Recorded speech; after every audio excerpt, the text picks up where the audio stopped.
Okay, it's 12:30 and I think we are ready to start. So good afternoon, everyone, and welcome to the first of 4 conversations for the future of Europe. This year taking place in the framework of the EGPP seminar series happening on Wednesdays at lunchtime over the course of the whole academic year. So for those of you who connect for the first time, my name is Lorenzo Cicchi. I am the EGPP coordinator and I will be chairing today's session. It is a pleasure to see a lot of familiar and some new faces for the conversation led by Kalypso Nicolaïdis today, titled A Democratic Panopticon for the Recovery Fund as a new form of permanent citizen involvement in EU decision-making.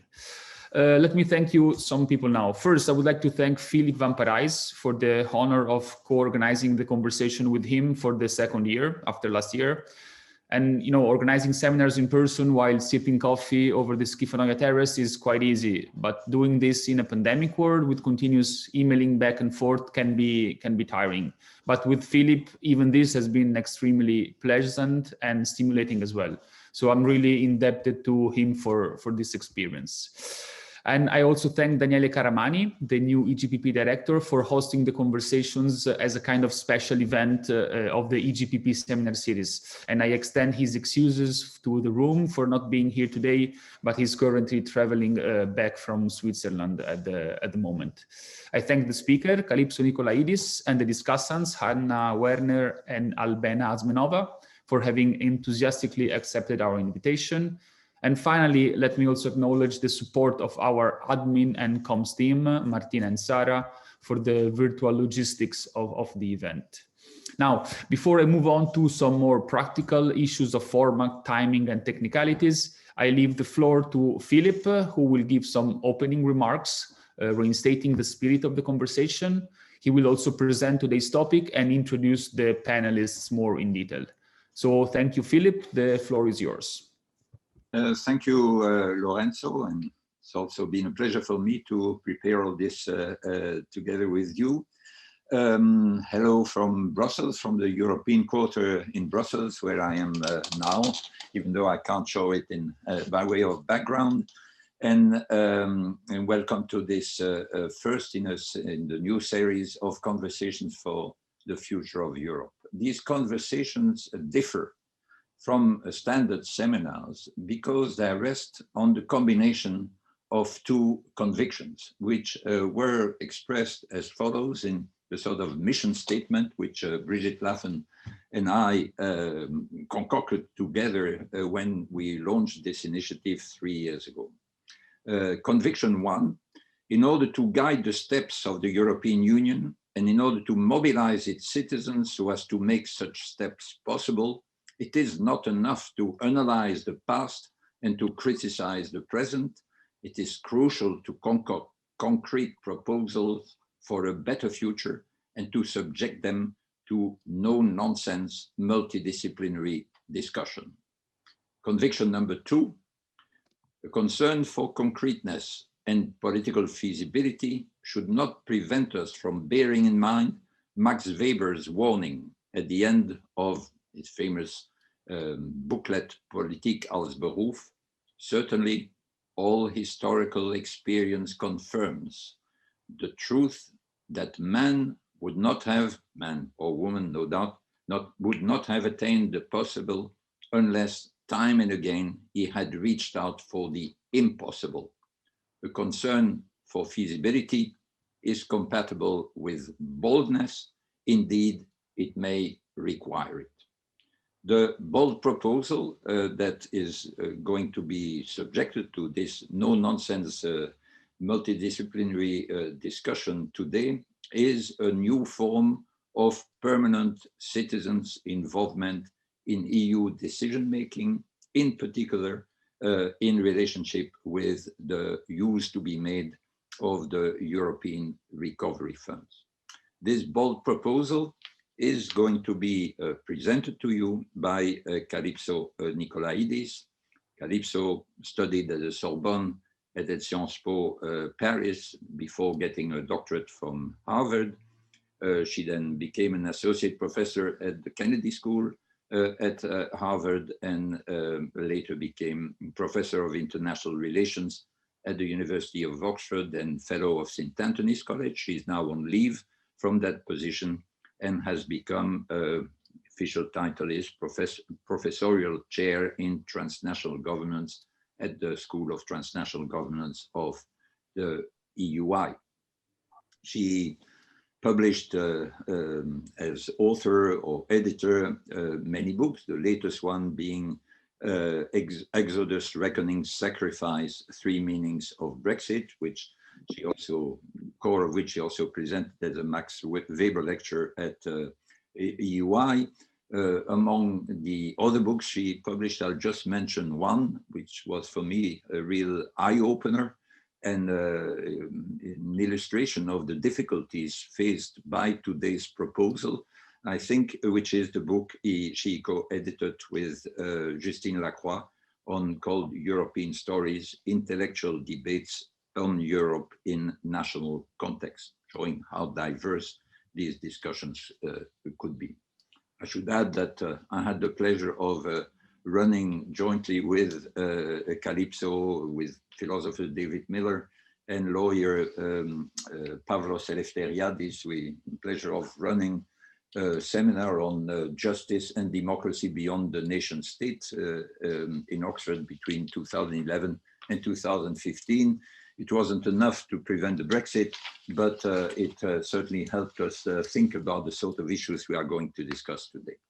As commentators, we'll have Albena Azmanova, who took her master's degree from the University of Sofia in Bulgaria, then a certificate in European Studies at the University of Strasbourg, and a doctorate from the New School of Social Research in New York.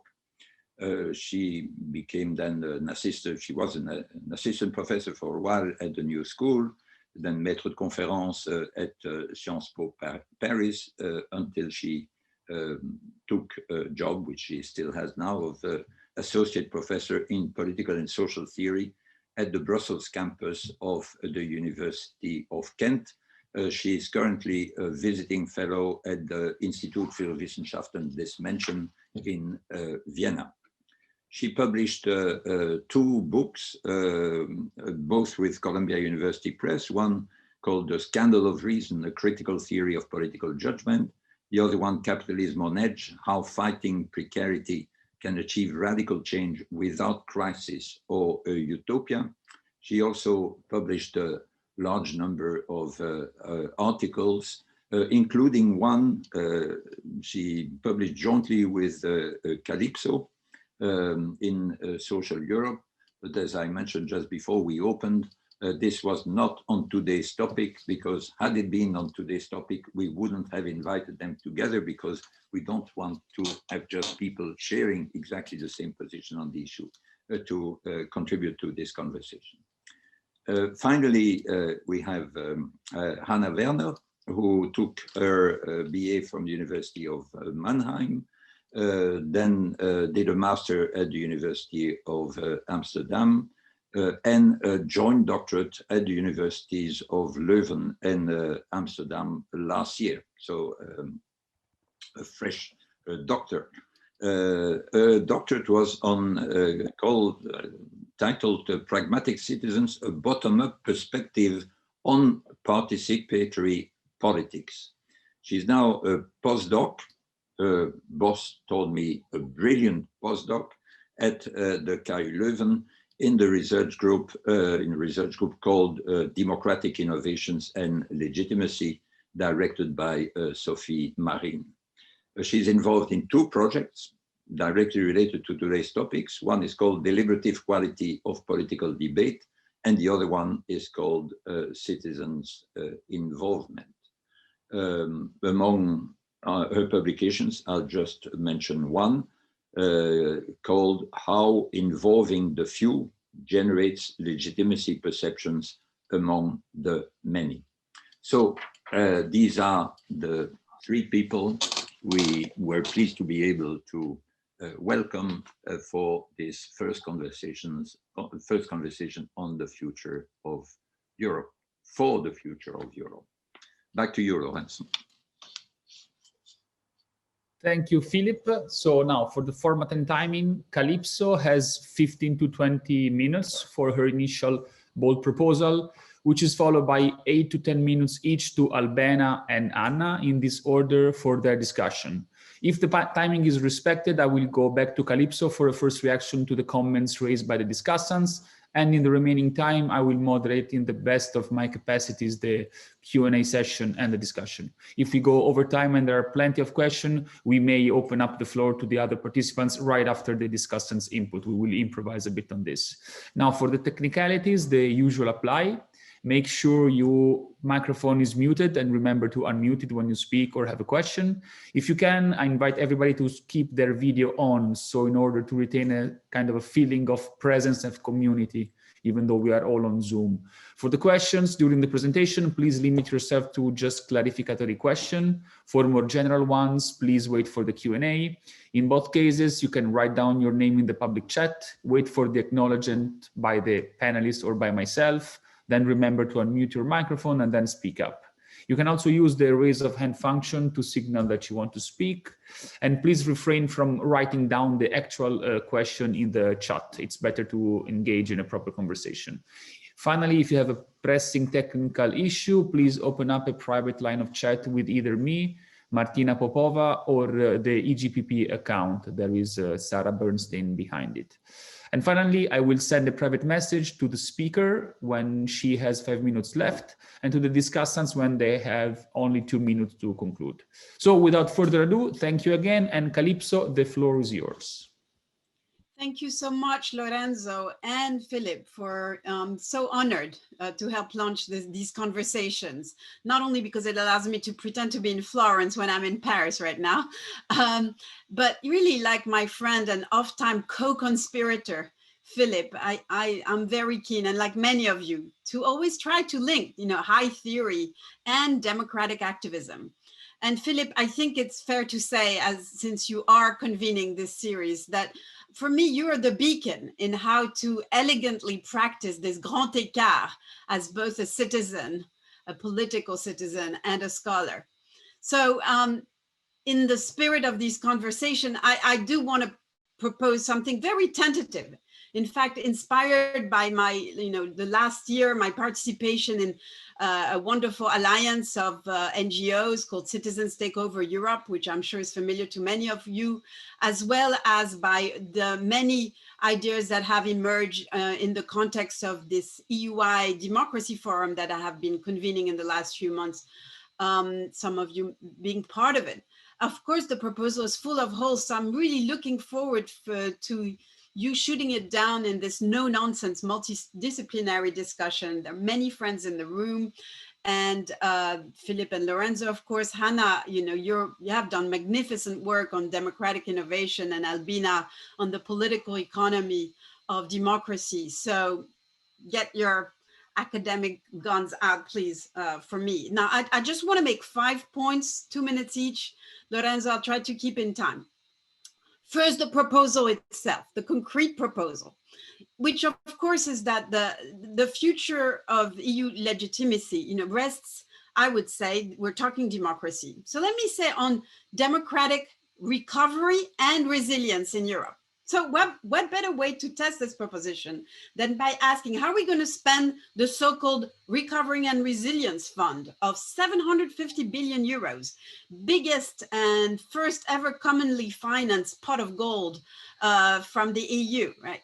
And of course, we all realize that this fund raises, the two most important ultimate democratic question, which is how do you distribute the redistributive question of sacrifices and benefits, who decides, and no taxation without representation. And in this case, we know that this fund will be paid back one way or another by taxes, whether it's individual taxes, corporate taxes, border taxes, or inflation, a form of tax, right?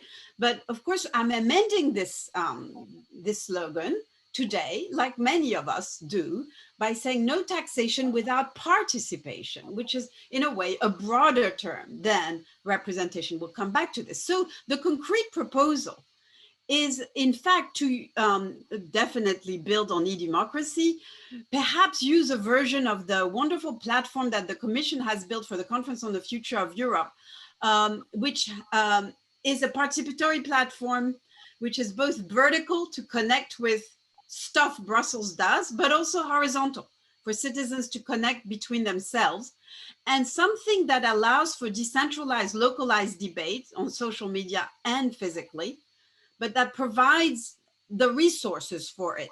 And of course, a platform that therefore shows off every way, in a transparent way, in the 27 member states in which every cent of those funds are used at the local, city, national levels, including technical information about how the way this money is spent corresponds to certain criteria, above all on the green transition. We can come back to that. And just to make it clear, the whole idea here is to consider it as an experiment, huge, large scale experiment, but nevertheless an experiment to be scaled up to the EU budget and other mechanisms over time. Point 2, why use the image of the Democratic Panopticon? You know, after all, there are many, reports, inputs by academics, including in this room. I'm not the first one to say, hey, Green Deal Europe needs to be full of democratic participation, etc. But if you look at the EU 2 documents, Just Transition Platform and the EU Climate Pact of last December, what we see are, statements of, we need consultation. Yes, of course, assemblies, big deal. I mean, it's very important to have citizens assembly, local projects.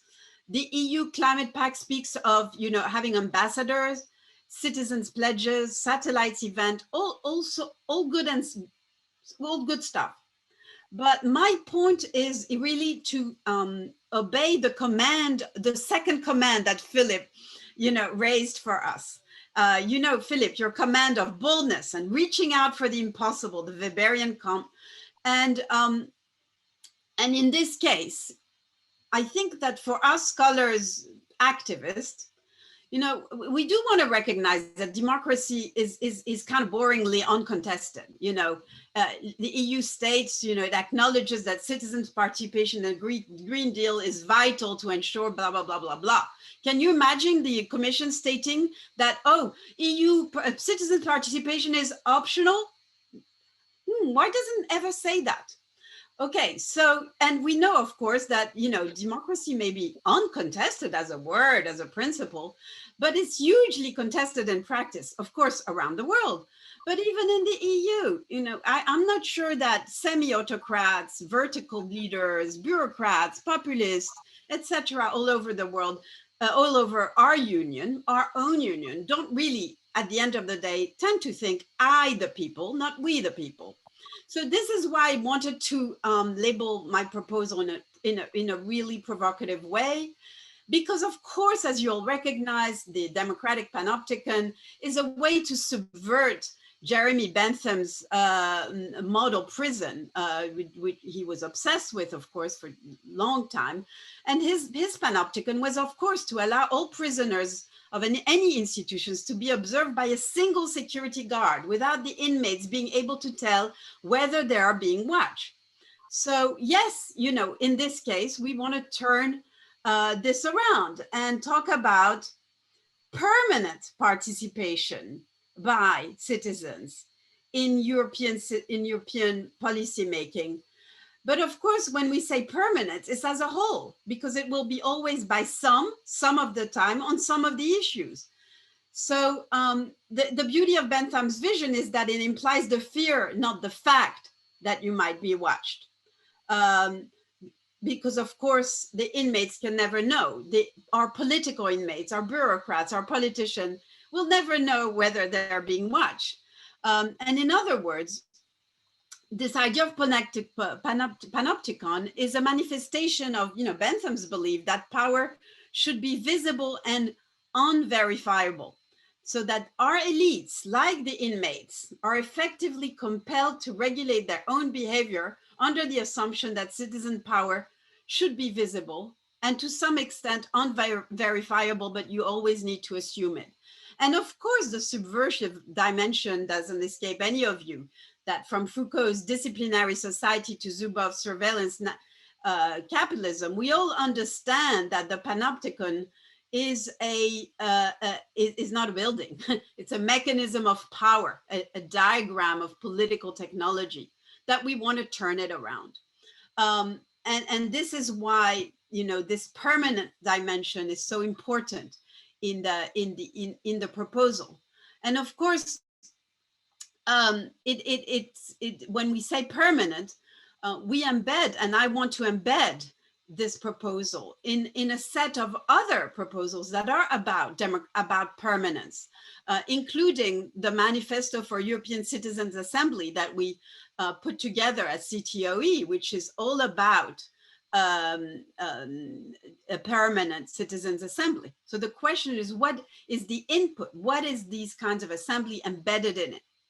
So that's the panopticon dimension. The third point, we can discuss a lot, I hope, in the Q&A, where to situate this proposal in democratic theory and in the panoply of democratic innovation. So let me say just two things here. One is, negatively, you could say it's a very simple and very modest proposal, however provocative. You know, it's all about accountability. It's what Rosan Vallon called negative democracy. In fact, to enhance, add on to representative democracy, keep representatives on their toes. But, you know, how about we together reading it much more radically as the next democratic frontier beyond representation and beyond mere participation, about really how to think permanence, since democracy as we know it, whether representative or direct, is all about episodic moments. And indeed, as a mechanism to counterbalance one of the greatest threat of our time, which is surveillance capitalism, which is social media, unaccountable, et cetera, et cetera. It's all about accountability, but also, you know, a kind of digital republicanism, if we can put it that way, you know, a kind of warranty of freedom from domination, which is above all in our society, domination through knowledge. So I just said that it's about embedding all these other mechanisms of consultation, assemblies, etc., in a much more inclusive, potentially inclusive, and we can come back to this process, as indeed the ultimate sign that the EU needs to trust Europeans. Wow, what a proposal. And Hannah, I'm sure since you work on that trust in politics, you'll have much to say on that. Fourth point. So yeah, what are the functions, the democratic functions of such a democratic panopticon?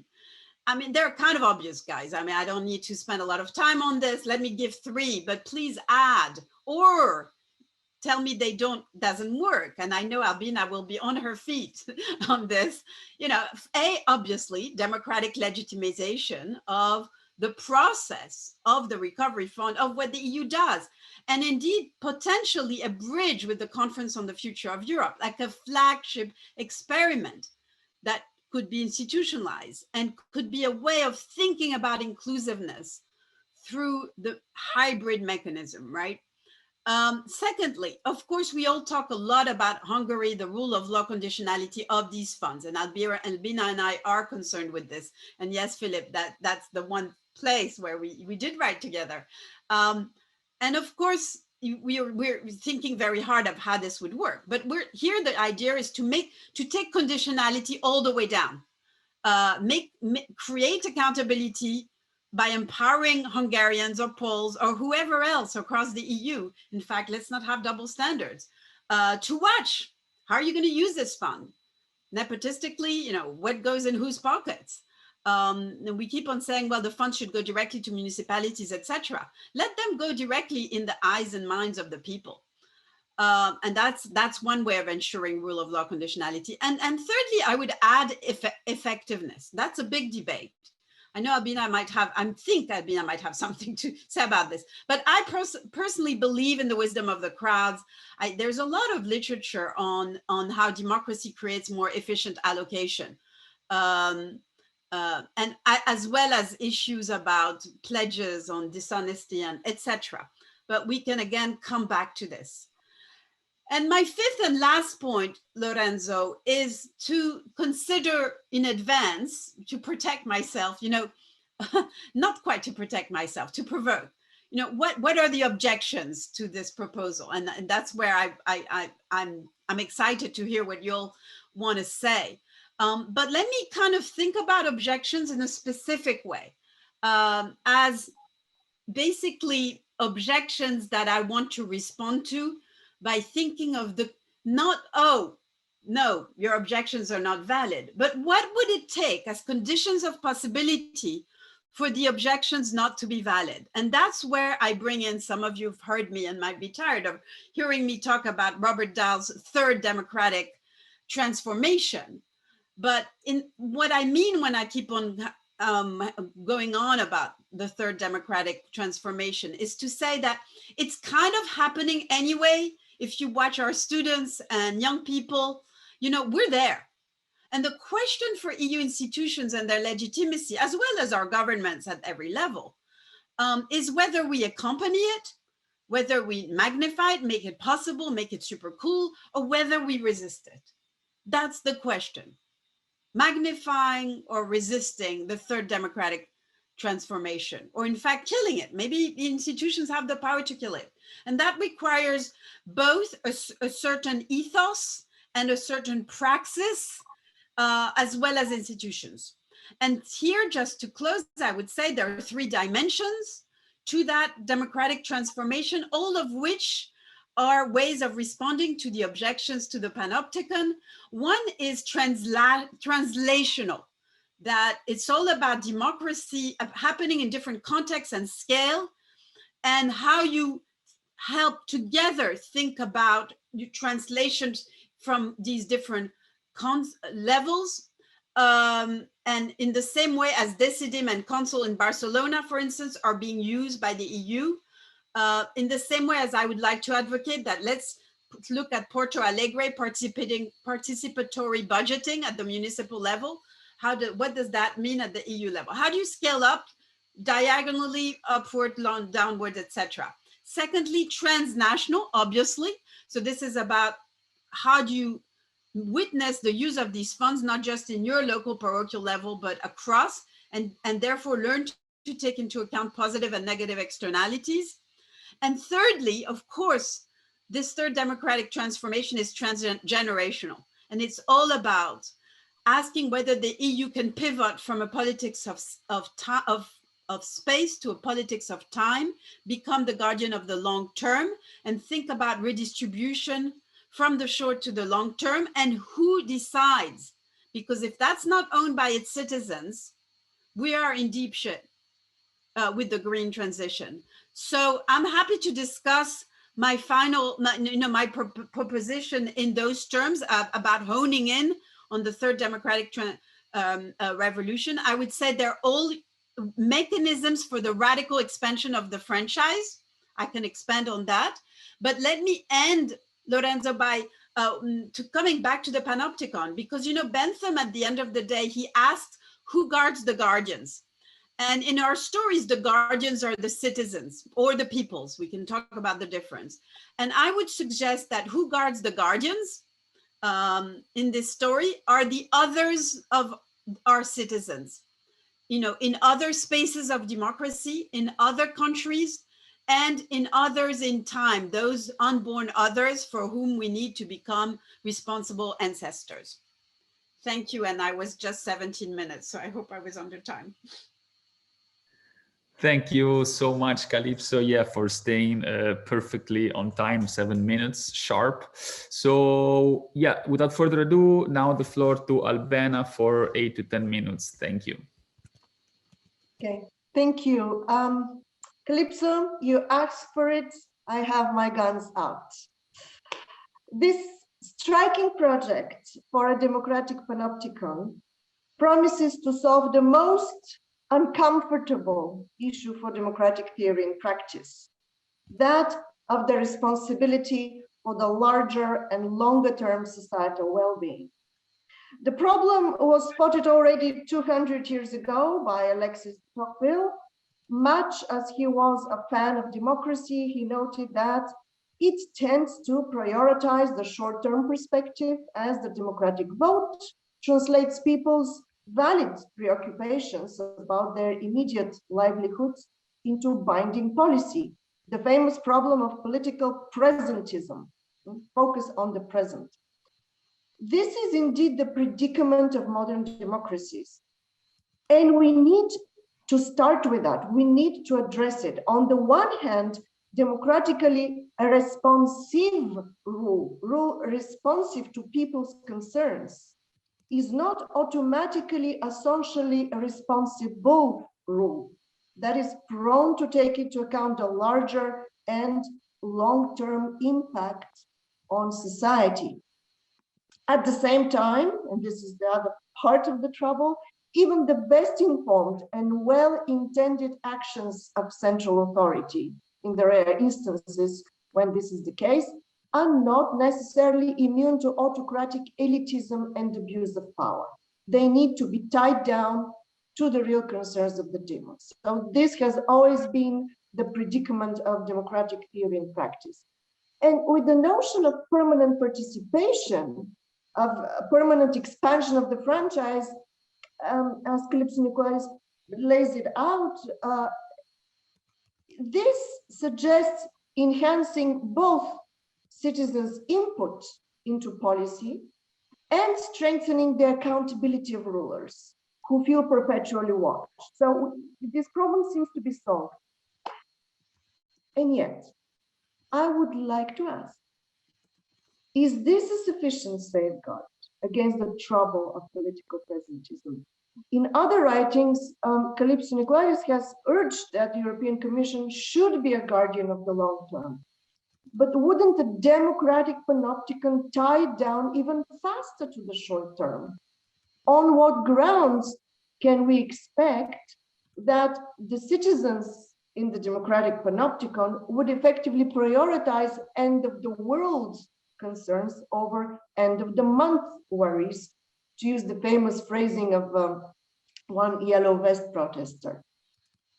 The opposite is more likely, judging from the experience we already have with the European Green Deal, which has been opposed by both employers' organizations and some trade unions on grounds of immediate economic impact, loss of jobs, costly transition, etc. I have another query, though. Let's say we solve this question by, saying that the practice of citizens' involvement is a learning process, and citizens might learn to look in the longer view, to take the longer view and the short, rather than the shorter concerns. There is another problem. If we open the black box of the demos, we will see not only a variety of interests that are pulling policy in often conflicting directions, from owners of polluting companies to students protesting pollution. We can tackle this with proper representation and inclusion, but we would also observe, opening that black box, a population afflicted with anxiety caused by pressures to work longer hours on multiple jobs, on employment contracts that are increasingly insecure, chasing fewer and fewer available jobs. This is the reality of contemporary capitalism. I observe in my recent book, Capitalism on Edge, precarity is the social disease of our time, which has dramatic political consequences. This insecurity, for instance, is nurturing negative political attitudes. As people are overworked, anxious, and longing for stability, they become either politically passive or getting radicalized in a far-right direction. We have seen this with the upsurge of right-wing populism in recent years. So precarity leaves neither the time nor the mental space for political participation. As one of my critics wrote about my hopes that the precariat will push for policy change, she wrote, hope to organize politically with these people, try inviting them for dinner. So it seems to me that we need to also think of the socioeconomic enabling conditions for such democratic participation.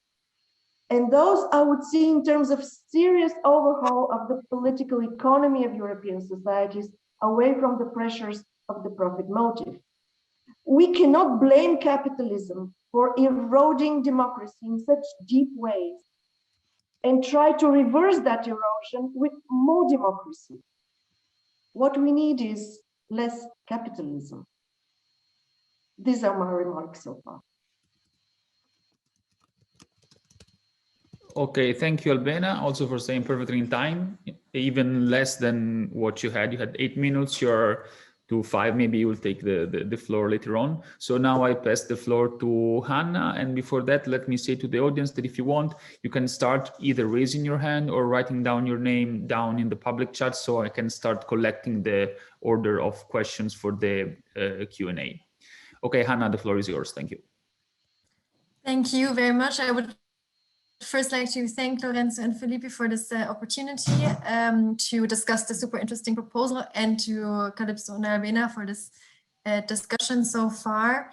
As was mentioned before, the research that I do in our team at the KU Leuven really focuses on this question whether participatory processes, such as citizens' assemblies, can tackle a legitimacy deficit. And in my research, I really try to take a citizen's perspective to think about, well, what are the benefits of such kind of processes for citizens? What can they get out of this? And you will see this perspective come back in my comments.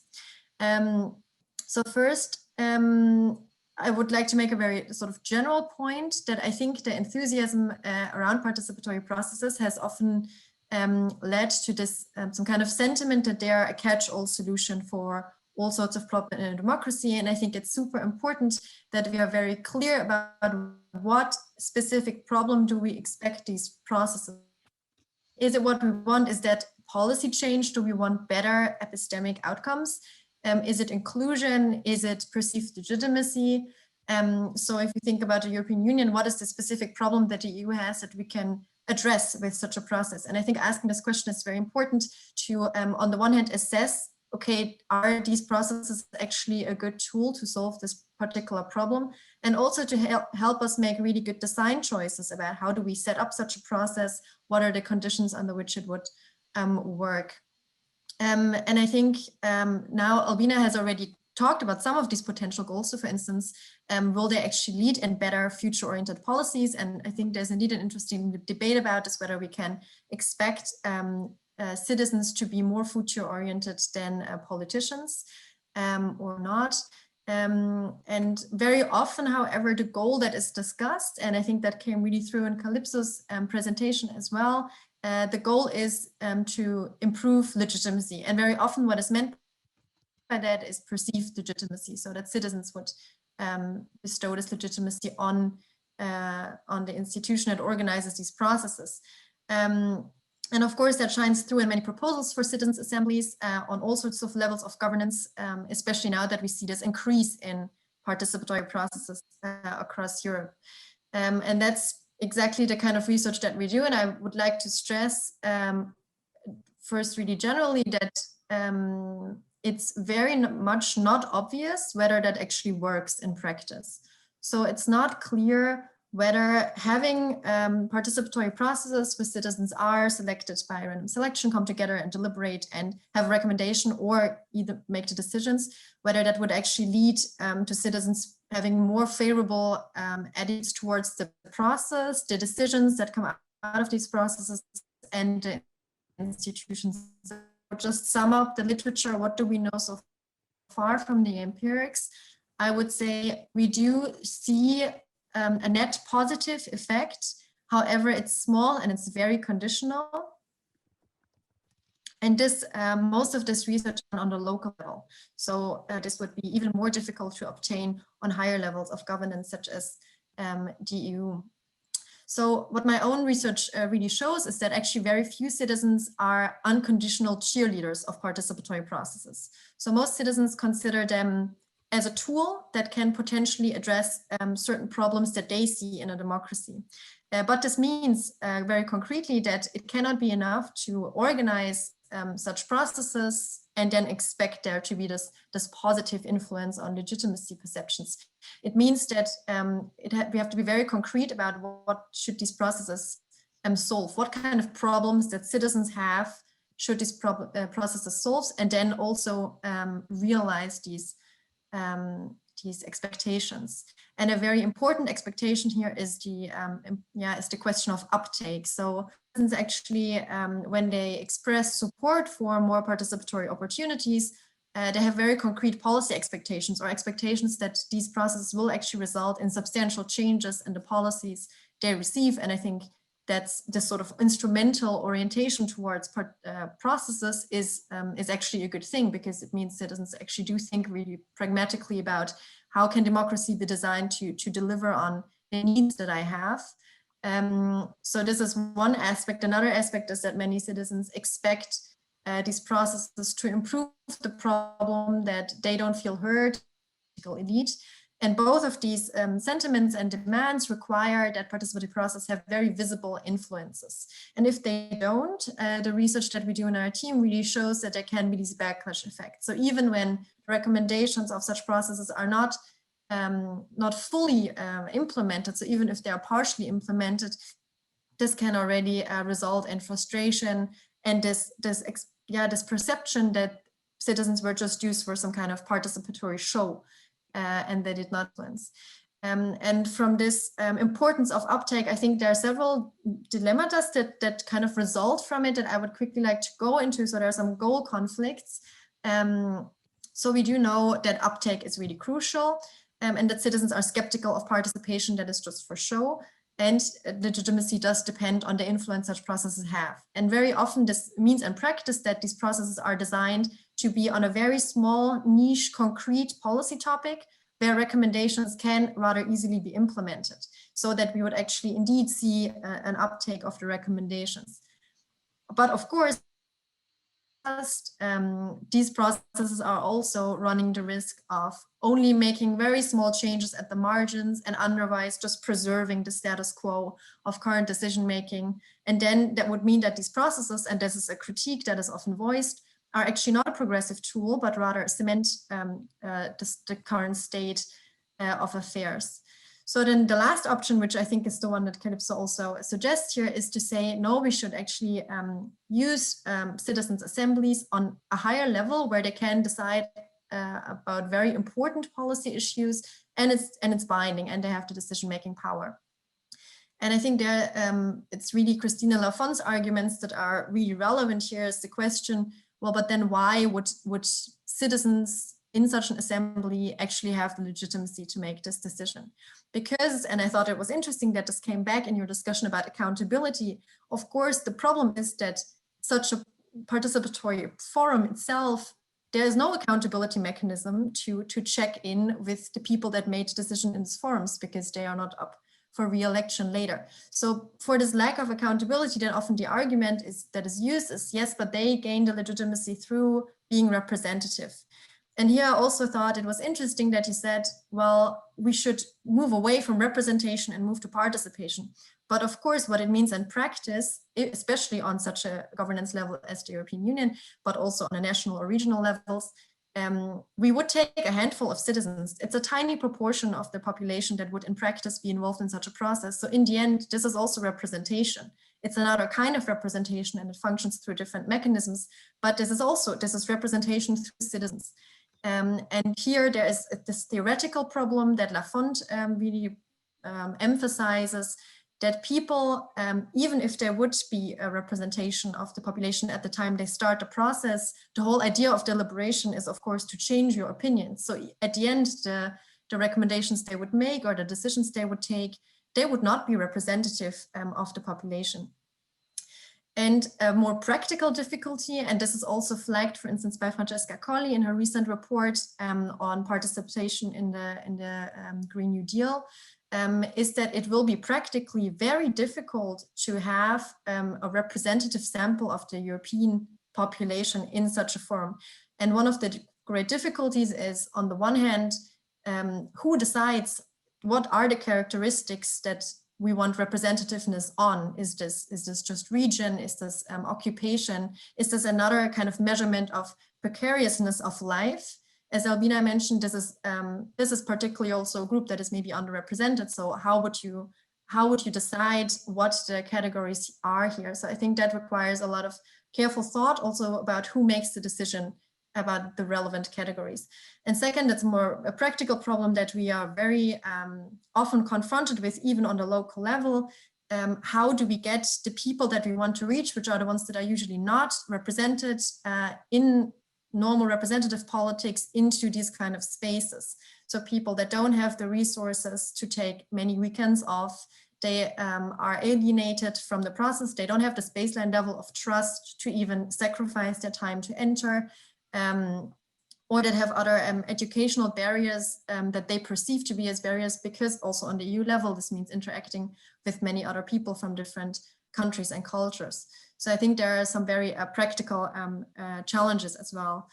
And the last challenge I would like to raise, and that's interesting because Philip mentioned actually that, that particular article about this problem. So of course, this very general problem is that even if legitimacy perceptions would be improved and strengthened for the people that participate in such a forum, this is a very small group of people. So what we need these processes to do, if they play any role in strengthening the legitimacy, they have to have effects beyond the forum. They have to impact people that just observe the process and just hear about it.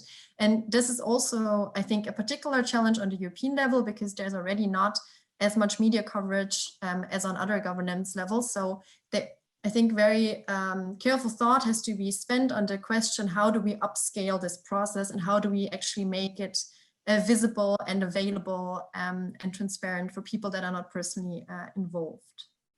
Thank you. Those were my first comments. Thank you, Hannah, for managing to condense so many simulating and good points in slightly over 10 minutes. That's great.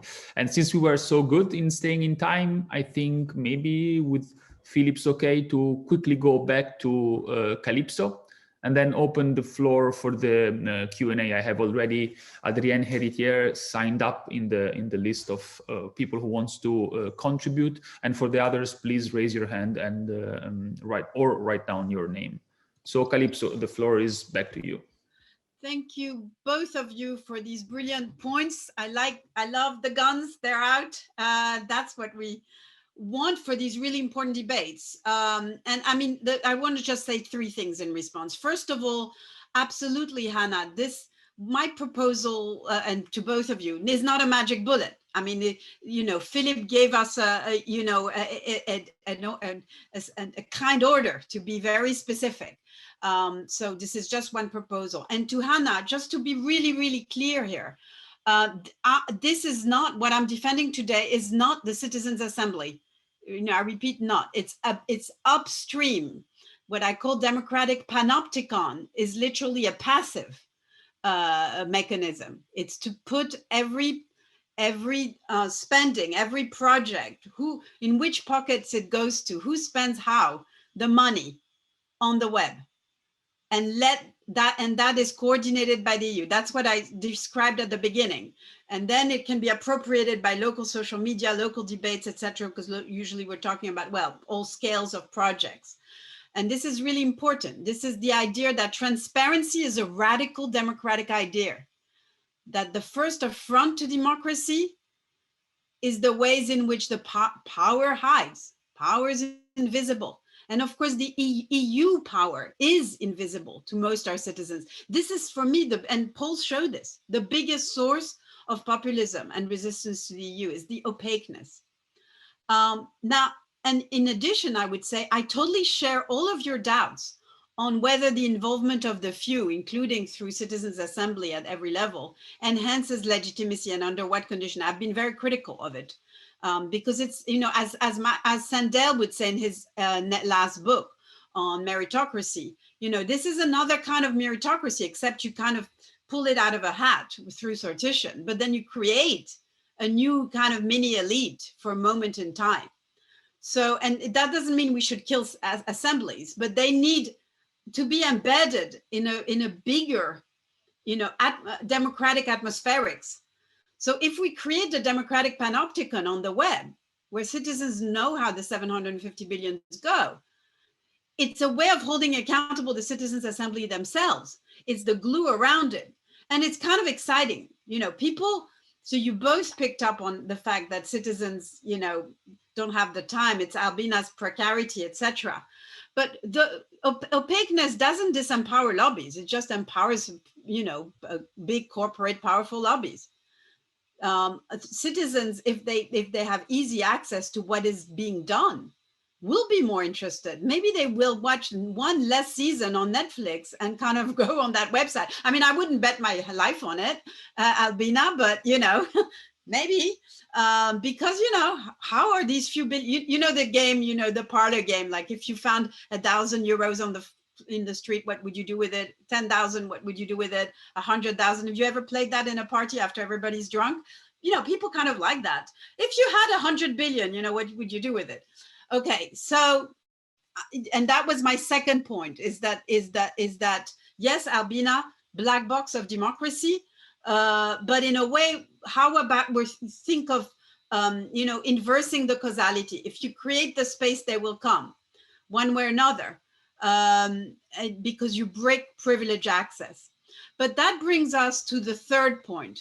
So I hope I've made it clear that this proposal is not on every mechanism of innovation. And in fact, I would say that it is linked both to representative, to direct, and to deliberative democracy as a resource for all of the above.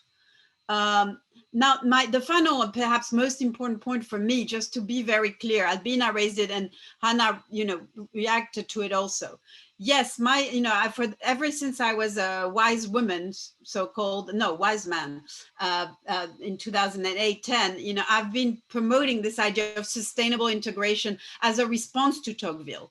And the point is that to turn the European democratic deficit on its head, to say, hey, EU, you're accused of being undemocratic, and that's kind of right, because we can never, ever throw the rascals out in the EU. They're all around the table, come on the table at different times. We know that.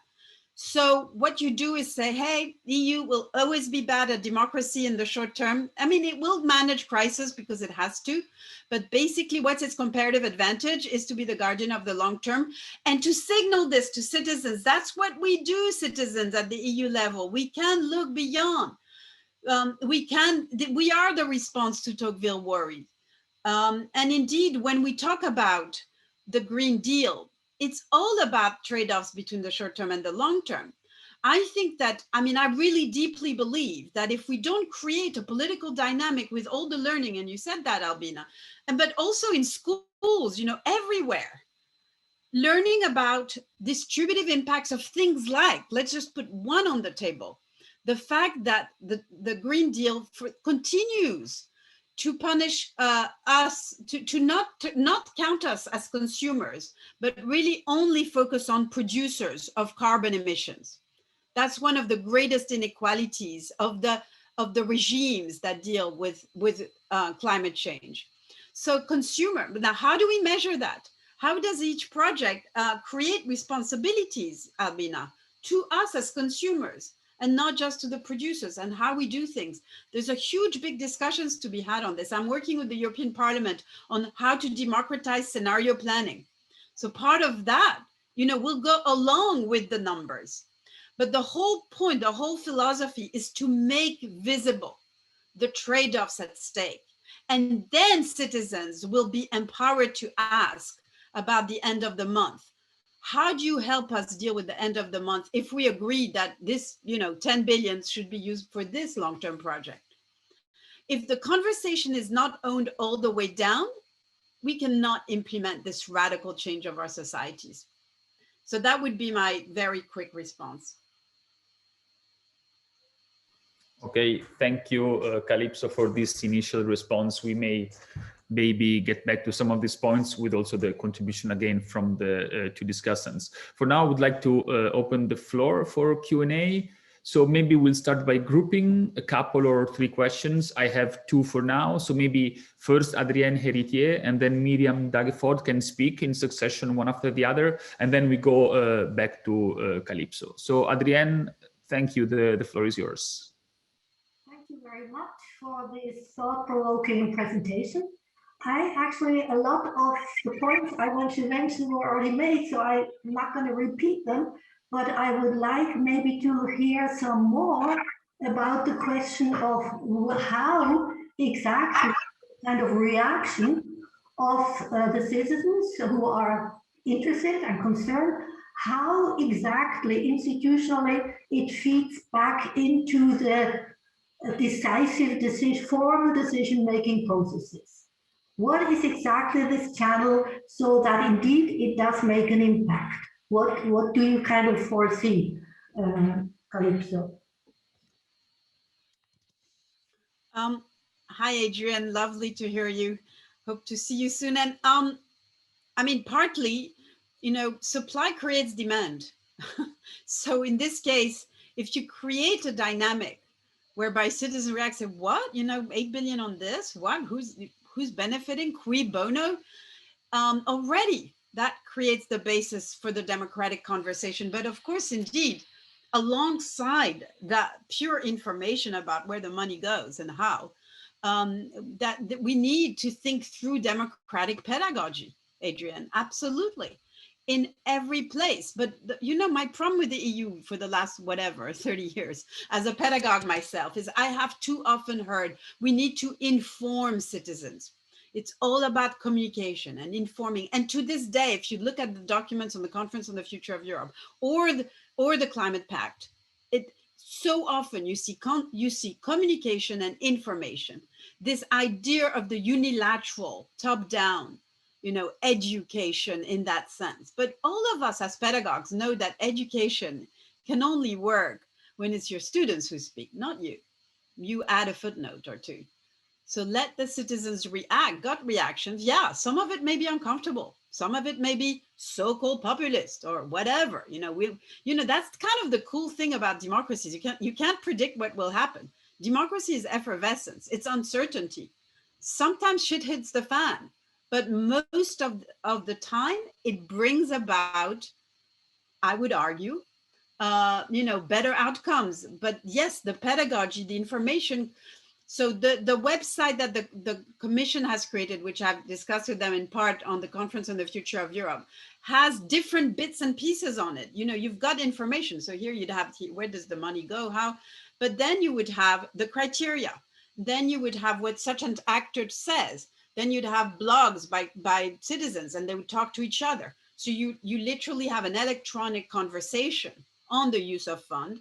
And then, of course, you have local debates, you have all sorts of things that accompany it. But the most important thing is upstream, you know, citizens' education in school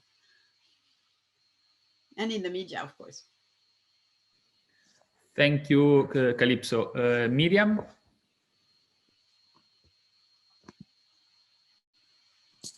Thanks a lot, Kalypso, for your presentation. And I really like the idea, and I would love to read more about all this.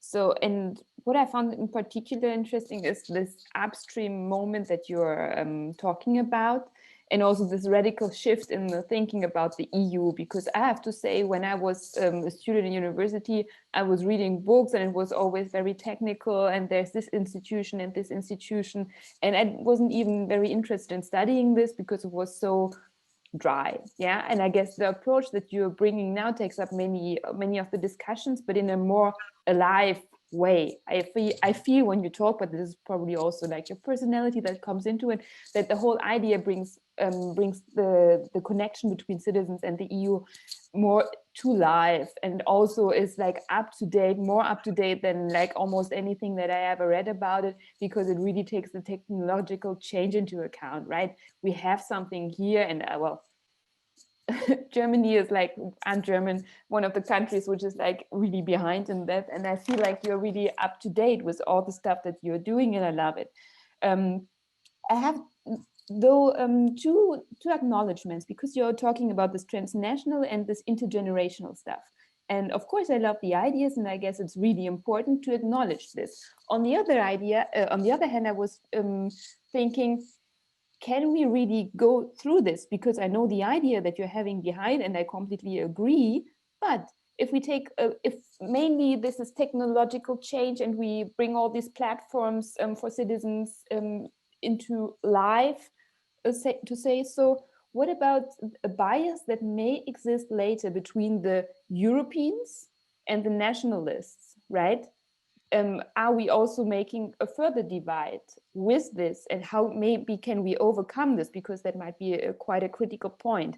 And also talking about intergenerational ideas and transgenerational conversations. I guess the good thing about it is, of course, more younger people will be integrated into this. And I was also following some of the debates from Citizens Are Taking Over Europe. But what about the older, who are not that maybe keen on investing time in technology and debates online and all this stuff, if this is one of the core projects? So these are the 2 points. I guess it brings new spirit into this, but these points are maybe a bit problematic, and I would love to hear your thoughts about this.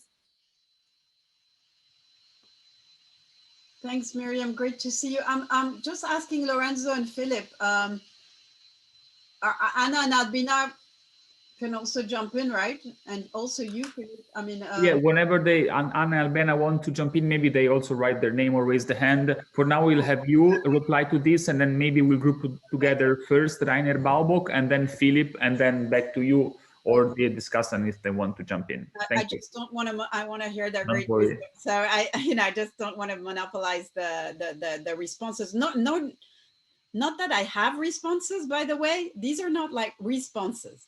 Okay. Right? I mean, that would kind of be unfaithful to the title of this series, which is Conversation. And, you know, listen to Hannah and her research, and yeah, wow, you know, she spends her life thinking about this, you know, and she knows 100 times more than I do. So, you know, these are intuitions, provocation, and blah, blah. Okay. Now, so let me kind of give you some intuitions then. So first of all, on what about it creates a new divide? I mean, or not a new divide, but you know how I actually always push back on Europeanist versus, you know, sovereignist or populist or whatever. And you know how I call this the tyranny of dichotomies and the tyranny of binaries. And, you know, I hate it when the Macrons of this world frame the European elections as that divide. Come on, guys. How are we going to buy back, you know, maybe not the extreme fringes that want to kill migrants. Yeah, guys, they're like gone for us. But as long as we continue to frame, and I know you don't, Miriam, but, you know, we can't, our political space cannot do that. And part of the whole idea, you know, there's a very big middle in the EU. I've also written separately from this proposal, you know, an article called In Praise of Ambivalence. It's all about Europe and Brexit and all the rest of it. And my assumption there is that most citizens are pretty ambivalent about European integration. They, you know, they kind of see you have to coordinate and cooperate on, say, vaccines, but on the other hand, they like to be in control because, you know, Bordeaux knows what to do, kind of thing. Okay, so, you know, and if that's the case, they're kind of sitting on the fence. So let them see that the EU's created all this helicopter money, which of course they'll have to pay back one day, but that is kind of used in a transparent way. Wow, let them be impressed, even if they're a bit, you know, not completely Euro enthusiasts, right? So part of this idea is to create a space where everybody feels they're on the same plane. They kind of know what's going on. And I think that's one way. It's just one small way. Again, not a magic bullet. A democratic innovation contribution to breaking that divide, which for me is, you know, in the polarization debate, a parallel debate, you know, is we can't just analyze as academics. We need to ask, well, how do you break polarization? Well, that's one way, both by acknowledging our ambivalence and by watching together, panopticoning together, you know, sharing in that space, and then being held to some safeguards by various mechanisms, including education, including each other's gaze. Which brings me then to your second point about old and intergenerational. Now, intergenerational is not just, you know, the oldies like me speaking to my kids. That matters, yes. But it is about the oldies like me, you know, and Philip, I'm not mentioning you and your, you know, all your panoplies of children out there and grandchildren, but this is a topic very dear to Philip.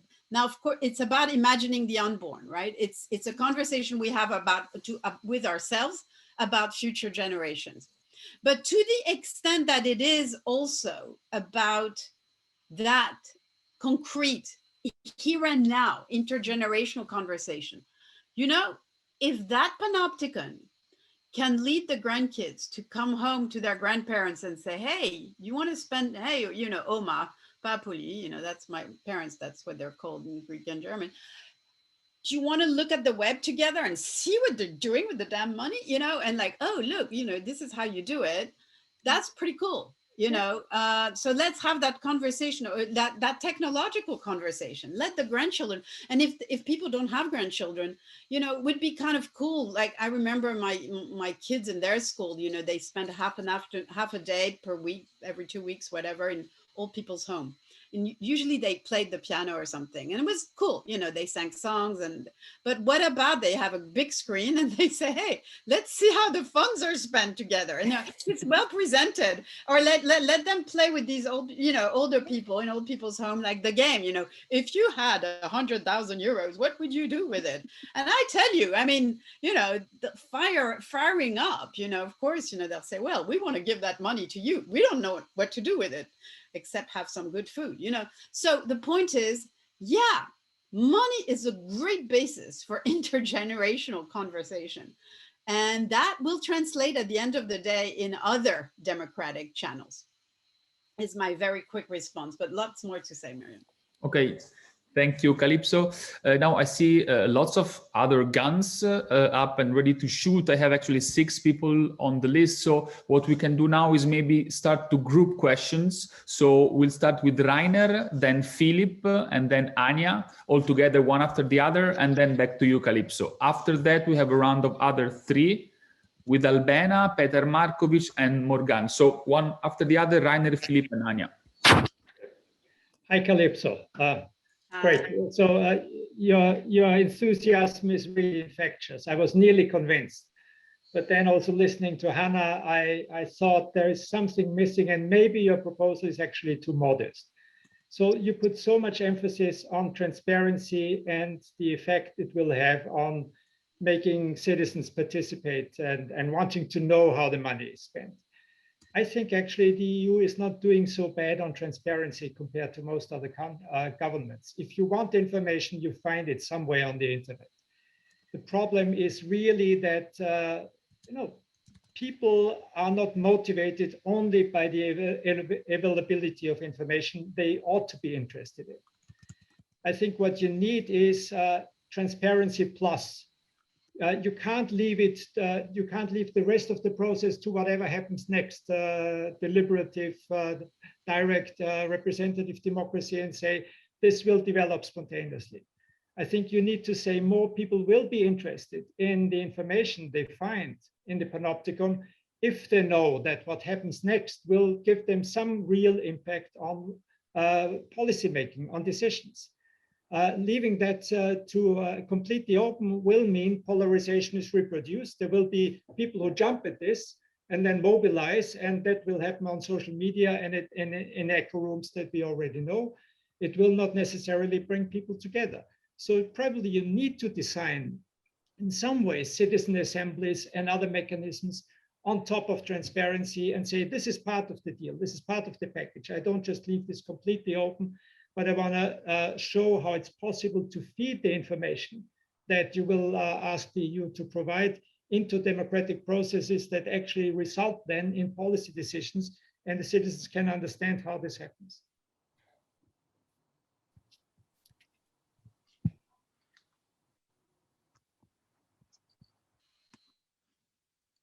Yes, should I ask my question? Yeah. Go ahead. Yeah. Okay.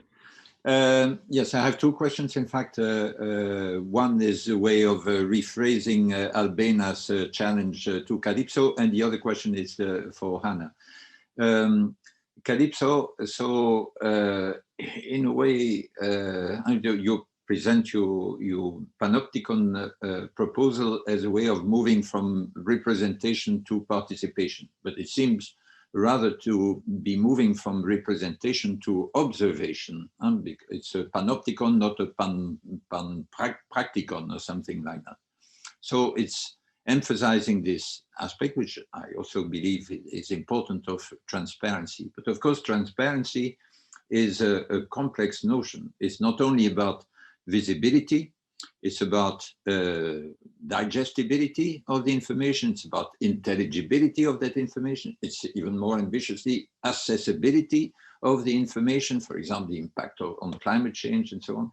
So it's a pretty, when taken seriously, it's a very ambitious notion or ideal, transparency, so understood. It's not just a matter of making data available on the web, which, as Rainer just said, is something the EU is not that bad at compared to many of our member states. But here comes then so Albena, or reformulation of Albena's challenge in the form of a difficult trade-off, because you could say, well, once you say how demanding it is, of course, many people will be completely excluded from that sort of panopticon, from being able to observe it in the sense that matters, which is also to understand and to be able to assess. And you must make efforts to try to make these people, so to make all this visible, intelligible to more people, to a wider range of people. But at the same time, that's related to the second point, Albena's second point, which is the precarious people are excluded. But the more you try to include them, the more you get Albena's first challenge, because understandably, the people who are in the most precarious situations are the people who care most about the short term, because they may not survive beyond the short term. And so my question to you, in a way also to Albena, is then how do you try to make this trade-off less painful and less cruel? Of course, you could say education, or you could say less capitalism, okay, but at the moment we are still, and for quite a number of centuries, probably stuck with capitalism, and education is a constant challenge, made more difficult even by migration and so on. So are there ways of making this panopticon more accessible for the least well-equipped without making it more oblivious of the long term? And so that's one challenge, not only for the two of you, but for all of us in a way. And my question to Hannah, in a way, it's a bit the converse of Rainer's question, is then, so we saw, Kalypso insisted that her proposal is compatible with citizens' assemblies, but it's distinct from it. But Hannah, do you see something in this idea of the panopticon, or that is in a deeper transparency or wider transparency, as a way of making citizens' assemblies perform better? And that is, whether in terms of the way they function or the way in terms of the impact they may have. And perhaps there was in Rainer's question some suggestion around that. So is there some sort of potentially fruitful complementarity between the two ideas? So greater transparency and then participation of citizens chosen by a lottery. This is my question to you, Juan. Okay, thank you, Philip. Anja. Thank you very much. Thank you very much, Kalypso. This was inspiring as ever. I have 3 points, the short points, one on deliberation, one on practice.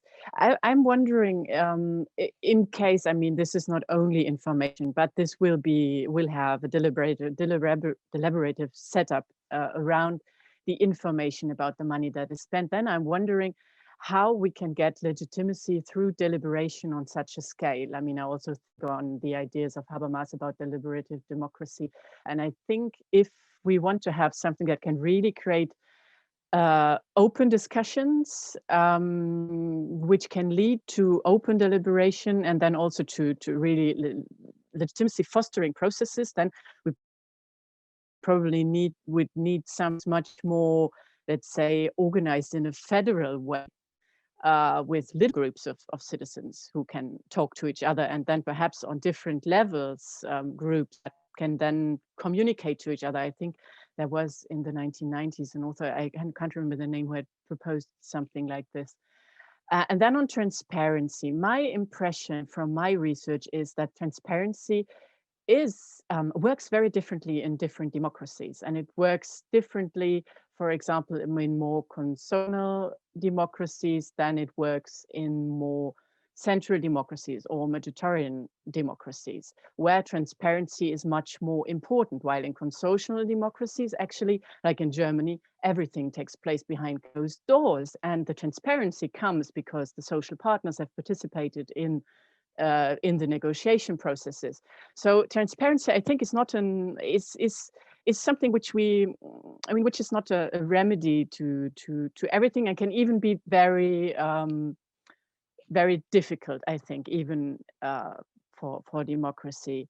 And then third, I mean, I think that the citizenship practice, I mean, what we want to get at are the citizens. And then I think that the citizenship practice is so different in different countries. I mean, that relates also to your book with Justine Lacroix, that I wonder how we can get to a level playing field where all these people, all these citizens can talk to each other under the same conditions, with the same information, with the same context, because people are expecting their citizenship practice are so many different habitus, if you want, of what democratic participation should be. So yeah, I'm rather opening up a question here, then I don't have a response to this, but I think we really need to think about the scale. On which scale can such a participative process take place, and in which groups? Okay, thank you, Anya.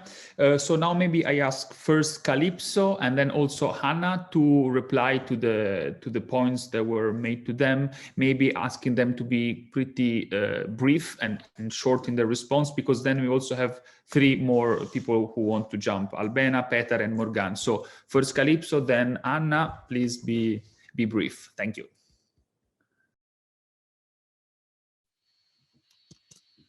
Thanks, Rainer, for calling my proposal too modest, because yes, I mean, I think that, well, you know, we say, ne te fais pas si petit car tu n'es pas si grand in Greece, but so I don't want to claim too much modesty, but indeed, the point is that any proposal in this great, huge realm of democratic thinking, you know, has to be modest, because it's a panoply, it's a mosaic. And indeed, I would say that, you know, I am speaking about radical transparency, and I'm not sure I'm entirely in agreement with you that you can find everything in the EU. You can find, there are web-based, you know, follow-up on laws and regulations, much less on specifically where money goes. And who, you know, who does it, and I love the way you said, well, if you look hard enough, you'll find it somewhere, you know, which is part of the problem. So it's part of, then we're back to Philip's, you know, intelligibility. And that's the key, Philip. Yes, indeed, I completely agree with what you're saying. That is a panopticon, you know, the garden in Bentham, he thinks a lot about how does he look at the prison, you know, how does he look? How does he see what he sees? So that's part of what, I mean, seeing is not just viewing, you know. So we're talking about an active seeing, and that's part of what we need to think about. And there, I really think that we already see controversies in Spain and elsewhere in many EU countries already about how the money is going to be spent. It's going to be huge in Hungary, in Poland, and in countries that have, you know, rule of law problems, because this is the point. It is about demonstrating very visibly where money goes, right? And that's where I bring in Anya's point right now, which is so important. I mean, this is such an important point, that transparency is not born equal in every, not just in every national culture, but also social class, etc. I mean, and that's where I think we need to apply what I call in some other work, polycentric subsidiarity, using Ostrom, Elinor Ostram's work, where we, how do you have common basis, a common principle, and indeed, in this case, a common platform that then is decentralized and federalized and applied in different ways. So how that resource, it's just a resource, nothing more and nothing less, then feeds into different processes. So you could imagine that in Germany, it empowers social partners to do certain things. I'm not sure, Anya, we need to go all the way to level playing field, because there will be different levels. I'm not a football expert, but it will be a bumpy field, but that's okay. Democracy in Europe, democracy is a bumpy field. It looks and feels differently in different countries, but you need to start in the starting blocks, needs to be equalized. And there are indeed countries, maybe not as kosher as Germany, who don't like transparency, or cities, because I think it will be very important to look at the local level. And yes, to Werner, that the impact then of something like this is to think about how it is channeled and in other mechanisms. Yes, indeed, assemblies, but then these assemblies are listened to and acknowledged and part of a global, a democratic debate differently if they have that kind of backup. But same for traditional elections. Think of how different they would be if candidates have to make statements about how people, what are they seeing with their panopticon? Or my favorite unapplied democratic innovation, preferenda rather than referenda, where citizens, speak of in something we explored in 2005 with the Dutch government after the no. And so that's my quick response to Werner and Anya. And finally, Philip, I did agree totally with you on intelligibility. And finally, on inclusion, I think we need to put all our heads together on this the hardest question of it all. How do you make capitalism less cruel, the trade-off less cruel, as you said, Philip? In part, it's by acknowledging these trade-offs and saying, if it is the poorest who obviously tend to bear the cost, and if now they see it and it's more explicit and is becoming more and more explicit through all sorts of mechanisms, then our polities need to think about how to compensate the losers much more explicitly and democratically. It's what democracy is supposed to be about, at least in the globalization context. But how do we make that happen better? Democratizing global capitalism, not only less of it, is the name of the game, because there will be still always, sorry, Albena, but some capitalism left, however less we have it. Okay, thank you, Kalypso. Now, Hannah, and really, please, if you can stay 1 to 2 minutes, then we can have the final round. I'll try my best. Thank you very much, Philip, for the question about whether coupling a transparency mechanism like the Panopticon that Kalypso describes with citizens' assemblies, whether that would be beneficial for this legitimacy strengthening potential. And I see like 3 ways in which that would be indeed very beneficial. And I think they were already touched upon a bit by Kalypso, or actually extensively. So I think one thing is it would really increase attention for how the decision is made, and if that would be through a citizens' assembly afterwards or another kind of decision making, could also be purely representative. There would be indeed this increased attention. That would mean for a citizens' assembly, it would actually address this problem of having only a handful of citizens involved, but it actually impacts the wider society. So I think that's one big advantage. Another one is that we could use this stage to set the agenda. And I think that's also very much what Kalypso is saying, that what we need is a bottom-up instrument where people can also decide where the conversation goes. And that is also, of course, often used in how citizen assemblies are set up, that you first have one assembly that sets an agenda through citizens' input, and then actually have the process on that topic. And then last, to indeed have the decision-making process, whatever it may be, to hold it accountable and check back whether the concerns that were voiced were indeed taken up. I also see a difficulty or a challenge And I think that just comes naturally from the trade-off between should we have processes for participation that are entirely bottom-up, or should they be top-down organized? And of course, Kalypso's proposal would be to have it bottom-up so that indeed the citizens are in control of what's happening. And on the other hand, of course, what we do see is that that would require people to have the resources to actually do that. And really often, if you have these very open processes, it's a very particular group of citizens that have the resources that can process the information as this intelligibility point to play a part. So then if this group of citizens that was really very much self-selected decides what the agenda is, the question is this a legitimate way of deciding what the next steps are in the process? So I think there's just an inherent trade-off. And if we think of participatory process that managed well at including vulnerable or underrepresented voices, they were actually very, very, very much top-down designed. So participatory budgeting in Portugal, for instance, they had very clear guidelines of what kind of people do we need to get in here and how do we recruit these people? And a lot of efforts were invested because citizens themselves, they don't have the resource to self-recruit them into these processes. And I think that's an important point as well. Okay, thank you, Hannah, again, for squeezing so much content in such a little amount of time. Now, really 1 minute each, and we apologize for this. Maybe this conversation should last at least a couple of hours and not 1.5. And it's always a good thing when we have so many good contributions and so many people wanting to contribute to the discussion. So Albena, then Petar, then Morgana. Okay, thank you. Shortly on capitalism, we can have a market economy in which policy is not driven by the profit motive. It's not very difficult actually to do. But more importantly, we keep invoking the infamous deficit of democracy.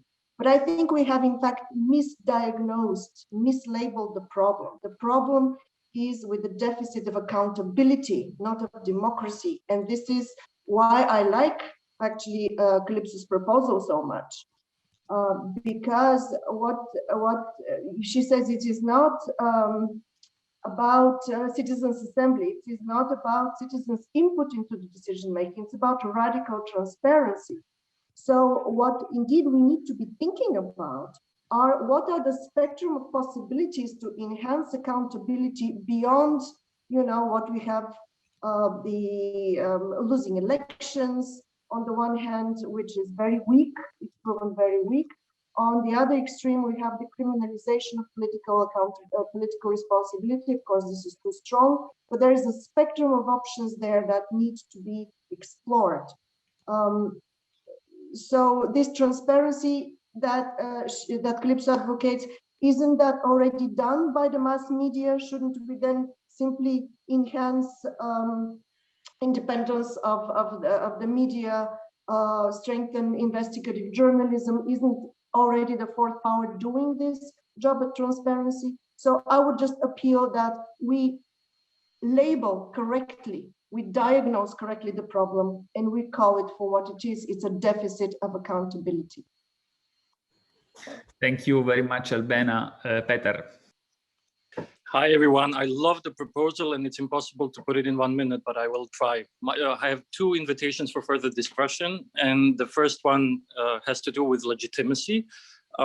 Quickly, I think we've already lost the battle with throughput legitimacy because the country quotas for the recovery budget, etc., are being negotiated behind closed doors. But we can work a lot with Kalypso's proposal on enhancing output and input legitimacy. On output legitimacy, I think that the radical transparency of how the money is spent can indeed create a positive dynamic in spite of the objections raised. The example I will give you is from the ECAS publication published earlier this year called Next Level Participation, which looked at non-institutional citizen-led e-participation tools, of which one was a Romanian best practice called Harta Banilor Publici, which is basically 10 years of public procurement data transfigured so that they're super obvious infographics for citizens. So publicly available data made easy to use for citizens.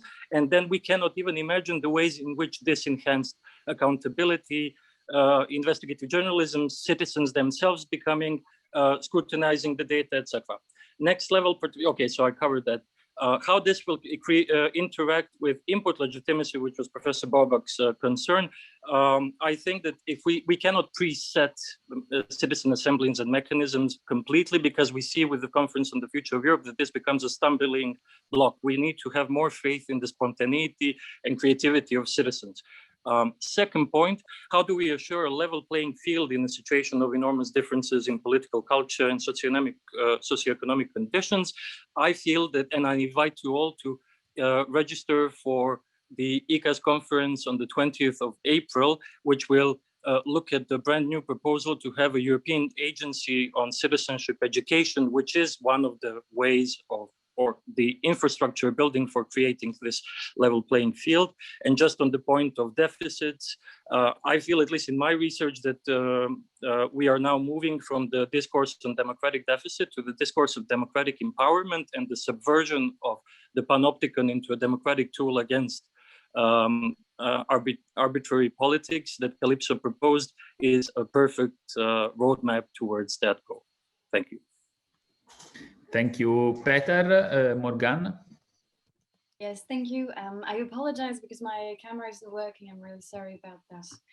I have more of a theoretical question for you, Kalypso, regarding what such a common European fund would allow for, more precisely. I wonder, for instance, how would the spending priorities be determined, and at which level? If there are some EU guidelines, for instance, regarding how the money should be spent for green transition, for instance, then how democratic, how plainly democratic is the fund? What I have in mind is that if some localities wanted to spend this fund in a basic income sort of way, would that be possible in your proposal? But if it is possible to spend the money in any possible way, I mean, if there are no guideline priorities decided by the EU, then it leaves room for an individual basic income, for instance, but then we would absolutely lose track of what the money is spent for. We would lose track of how the money is spent, and we would lose this sort of panopticon contribution, right? So if the fund would merely become a European basic income, I'm not saying this is not an interesting move, I think it's a very interesting move, but if it would become a European basic income, for instance, would that be compatible with your proposal? That is my question, thank you. Okay, thank you, Morgan. Maybe since one of the questions was really directed at Kalypso's proposal, maybe Kalypso, just for you, one final remark in a couple of sound bits. It's not a be all and end all, but it raises many questions, and Morgan's question would be asked, and that's actually the beauty of the fact that right now we do know that the EU has set priorities, and then governments, the state, translates these priorities. And this proposal is not as radical as Castoriadis' l'auto-institution de la société. This is about the state and citizens working, together. Their authority is dispersed, but it's not simply dissolved in our story. So it's a co-constitution of priorities. So I would not be the one to answer, but to the extent that X, whether it's a basic income or whatever, serves the Green Deal, to the extent that it's a way of reconciling the long term and the short term, the losers and the winners of various, then maybe that's part of the conversation. But let's not forget the panopticon is a condition, a background condition of radical transparency. And I just want to end, Lorenzo, by saying that, hearing all of the commentaries from, Philip, Albena, and Hannah, and all the questions, reminds me, and after I asked for guns, it does remind me of how the Chinese, when they discovered powder, they made fireworks with it rather than guns. And that's what you've done for me. So thanks for these fireworks. Loved it. Okay, thank you, Kalypso. We are well over 2 p.m. so we can wrap things up towards the end of this very engaging and stimulating discussion. If we stay again on the analogy of the guns, it was really a shootout, and we'll have kept shooting until 3 p.m. maybe, and which is really the idea behind this conversation, not to have the general seminar where just a couple of questions, but really a lively stimulating and even heated discussion at some point. I would like to thank again the panelists and all the participants. For the normal EGPP seminar series, we reconvene next week with a book presentation titled European Ambition, the Group of the European People's Party and European Integration, with Luciano Bardi and Jacopo Cellini from the Alcide De Gasperi Center as speaker. And now, before closing, I leave again the floor to Philip, if he wants to say a couple of concluding remarks, and giving us also a preview of the next conversation for the future of Europe, which will take place on May 5th. So thank you again to all, and Philip, the final floor is yours. Yes, given that we are over time, I'll be extremely brief, just to say that the next conversation for the future of Europe will be in May. We'll then have 3 such conversations successively in 3 successive weeks. And the next one will be by Ulrike Gero, will be introduced by Ulrike Gero. As most of you know, she's the fiercest European Republican around, and she'll be talking about how the ambition of a post-national conception of citizenship can and must inspire the conference on the future of the European Union. Thank you very much to our 3 speakers, in particular, also to Sarah and the staff, other members of the staff at the UI for making this possible. I think really the spirit of the conversations was beautifully illustrated by the way in which you fed our conversation. So thank you very much, and see you at the latest at the beginning of May. Bye-bye.